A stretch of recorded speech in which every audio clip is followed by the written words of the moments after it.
Good evening, ladies and gentlemen. How's everybody doing out there tonight? This here's the Christian Trucker, and I don't normally do these, but I'm going to rant a little bit. Probably step on a few toes, probably hurt some feelings, but I'm going to try to give out a little bit of guidance. So, let's get started. How about it? I put in some everyday trucking pictures and some videos of a couple cool things that I've recorded. If that would have been me, they'd have impounded my truck. Dude drove from Georgia like that. Anyway, I digress. I'm going to move on. I'm going to get on it. All right, here we go. Y'all, I met a driver this week. He couldn't have been... He wasn't no more than 30. I don't know how long he'd been driving. But he had started out at Swift. Let's say some names. Yep. He started out at Swift. Then he went to doing some specialized trucking. We're not going to do that because I have a lot of respect for all the specialized carriers. Then he went to another semi-mega corporation, CFI. CFI apparently is pretty lax in their hiring practices. And that is assuming that this young fellow is telling the truth about everything that we discussed. I was at a particular shipper for 3.5 hours sitting inside of a waiting room because they will not allow you to sit inside the truck. We all know how some of them chemical factories can be. It's a pain in the rump. But they paid me $50 extra for sitting there. Still, like I've told y'all in the past, I'm not super sociable.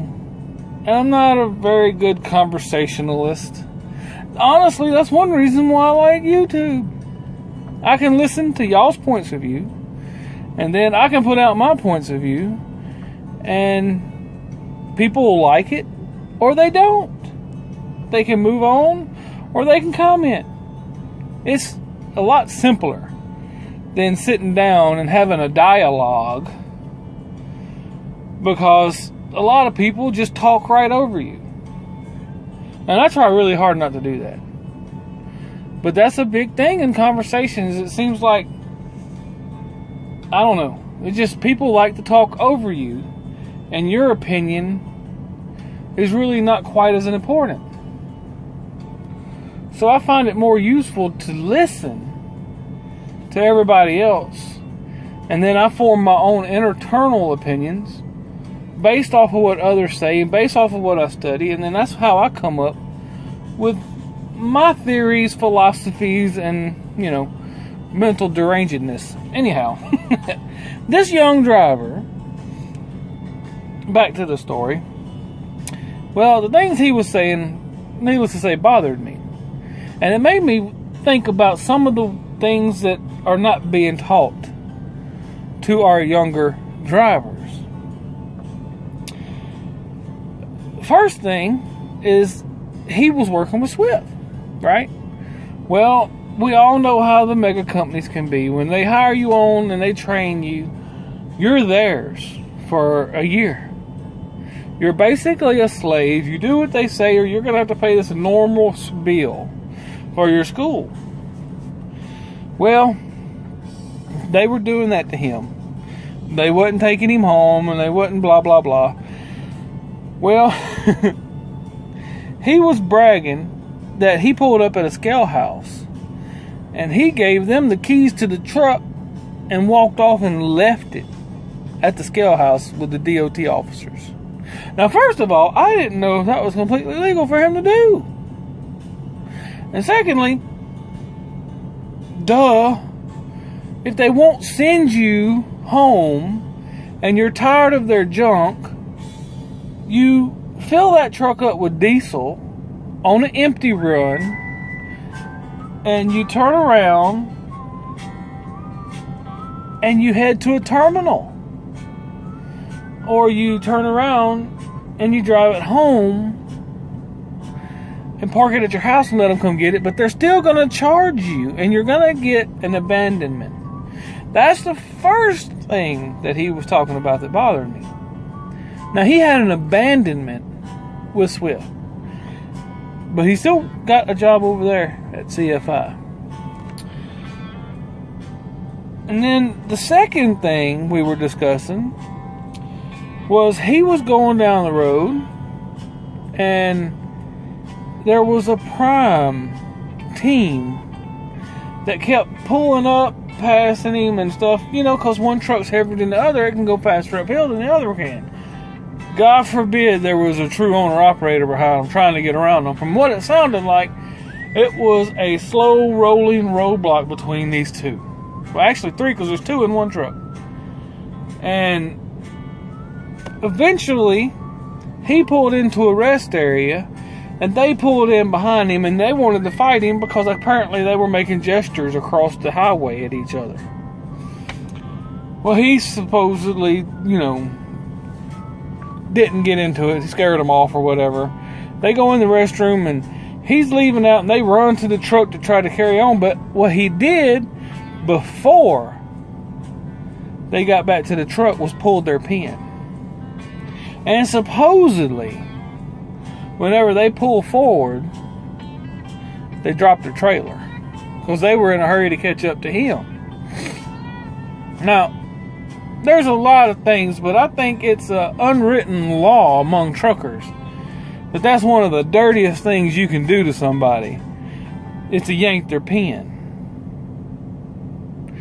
And I hear more and more of it as the years go by, and it's upsetting to me. There's no honor among truck drivers anymore. There's certain things you don't do to one another, and that's one of them. You don't pull another trucker's pin. These are our livelihoods. These are our jobs. This feeds our family. And when you pull a trucker's pin nowadays, he drops a trailer because he didn't look at his pin. He loses his job. The Swifts, the Snyders, the Primes, they will fire you on the spot for dropping a trailer. Unless you have video evidence of somebody pulling the pin. And then I still don't think it matters because they want you to tug it, look at it 300 different ways before you drag it. Even if you stop for a 5-minute break. You tug it, you look at your pin, you do it all. And I done got to where I do that. Because you never know. This guy is a prime example. He was telling me about other instances where he had problems down the road. He had to call in, quote unquote, one company and threaten to handle it if they didn't handle it. Because he had this guy's truck number and tag number and everything. And he would find out who it was. Ladies and gentlemen, that guy that he was mad at probably didn't even know he existed. But yet this guy took every move that other guy made on the road personally. For all you rookies out there, when you're on the road and somebody is speeding up or slowing down or acting crazy around you, hey, look, find a place to get off and get a cold drink. Let them get way on down the interstate. Be observant to those around you and don't get in those disastrous, messy situations out there. They're just not worth it. You want to go home to your family with a paycheck. That's the ultimate goal. And if you're out here roughing it up with somebody, chances are you're going to get fired and you're not going to get that paycheck.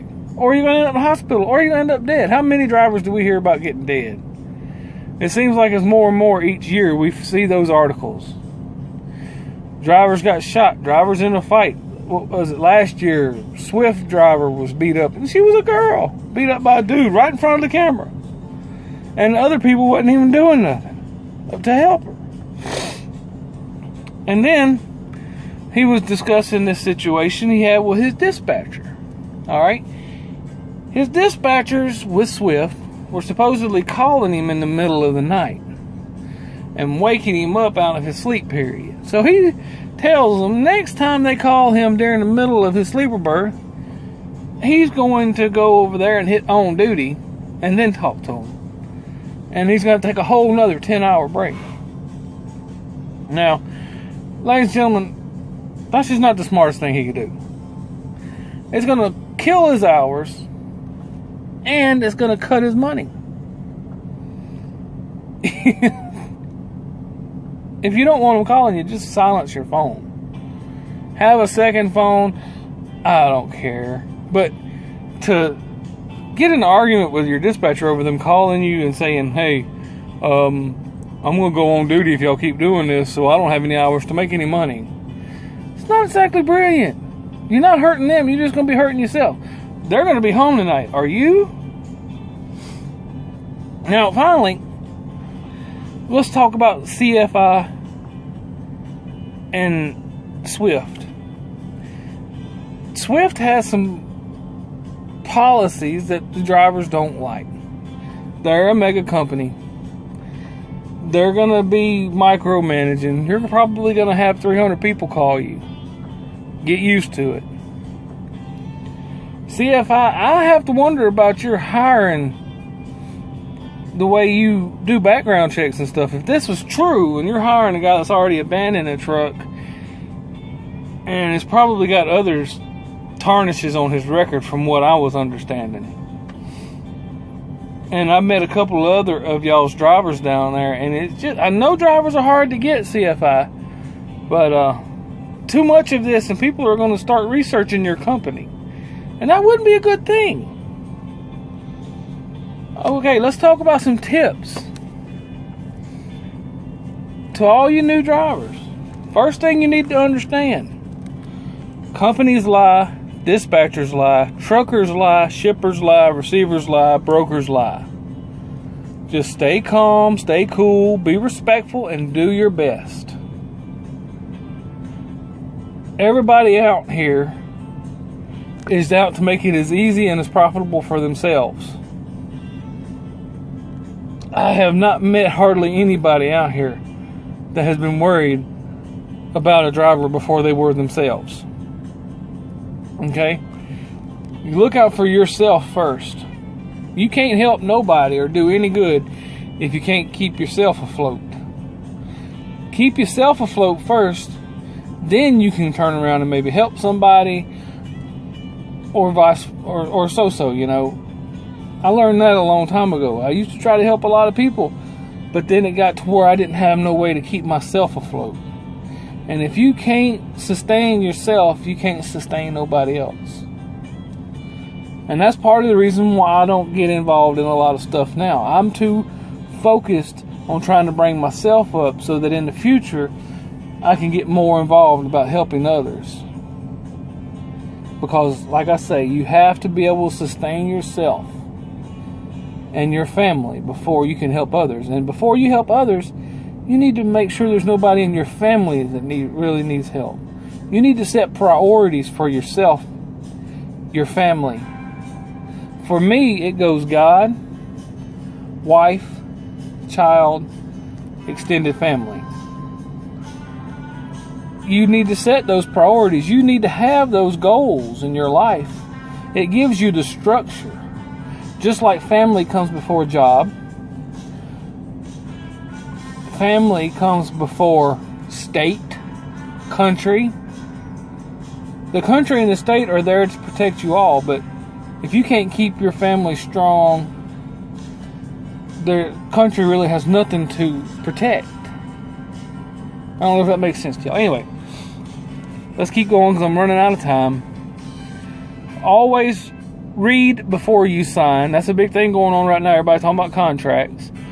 Hopefully, if you run into the DOT, they're not your friends, but be nice, and hopefully they won't hit you too hard. There's always court to settle any differences between you and them. God bless, and I'll catch you on the next ride, good people.